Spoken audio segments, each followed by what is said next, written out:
It was Christmas on the island of Sodor. All the engines were working hard. Thomas and Toby were busy carrying people and parcels up and down the branch line. Everyone was happy. Only the coaches, Annie and Clarabelle, were complaining. It's always the same before Christmas, they groaned. We feel so full, we feel so full. Oh, come on, said Thomas. Where's your festive spirit? Christmas Day is almost here. By the side of the track was a lonely little cottage with a familiar figure waving to them. It's Mrs. Kindly, whistled Thomas. Peep, peep, happy Christmas. Thomas always felt better for seeing her. Christmas just wouldn't be Christmas without Mrs. Kindly. When work was over, Thomas went to see the other engines. All their coats had been polished. Ha, said Gordon, just look at us. Your driver will have to work fast to get you as smart as us. Never mind that, replied Thomas. I've something important to say. Do you realize it's a whole year since Mrs. Kindly saved us from a nasty accident? You remember when she was ill in bed and... Yes, of course, interrupted Edward. You told us how she waved her red dressing gown out of her window to warn you about a landslide ahead. And you and Toby gave her presents, Percy joined in, and Sir Topham Hatt sent her to Bournemouth to get better. But, said James and Henry together, the rest of us have never thanked her properly. Exactly, said Thomas. So now I think we should all give her a special Christmas party. Everyone was getting very excited. The drivers felt sure that Sir Topham Hatt would agree, as indeed he did. The engines were all busy making plans when silence fell. Sir Topham Hatt had bad news. The weather's changed badly. Mrs. Kindly is snowed up. Toby says he'll help to rescue her. You must help too, Thomas. There's no party unless you do.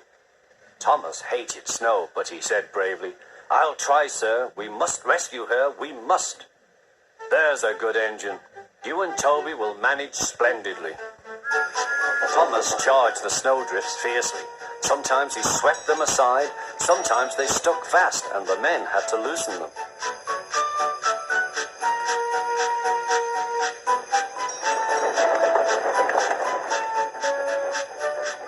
But at the cutting near the cottage, they could go no further. Look at that, exclaimed Thomas's fireman. Peep, peep, peep, here we are, whistled Thomas. An answering wave came from an upstairs window. Then they heard a familiar sound. That's Terence, said Thomas. He's come to help too. Sure enough, Terence had a snowplow and was working hard to clear a path to the railway line and safety. At long last, the rescue was complete. Percy took the tired workmen home.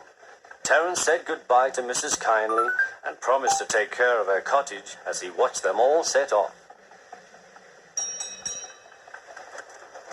The engines made good time. No more snow had fallen, but the yard was dark. Thomas's heart sank. Suddenly, all the lights went on. What a marvellous sight awaited Mrs. Kindly. Well done, said Sir Topham Hatt. I'm really proud of you all. Mrs. Kindly especially thanked the smaller engines. Thomas and Toby are all friends, she said. And now, Percy, you are my friend too. Percy was very pleased. 3 cheers for Mrs. Kindly, he called. Peep, peep, peep. They all whistled. We wish you a Merry Christmas. We wish you a Merry Christmas. We wish you a Merry Christmas and a Happy New Year.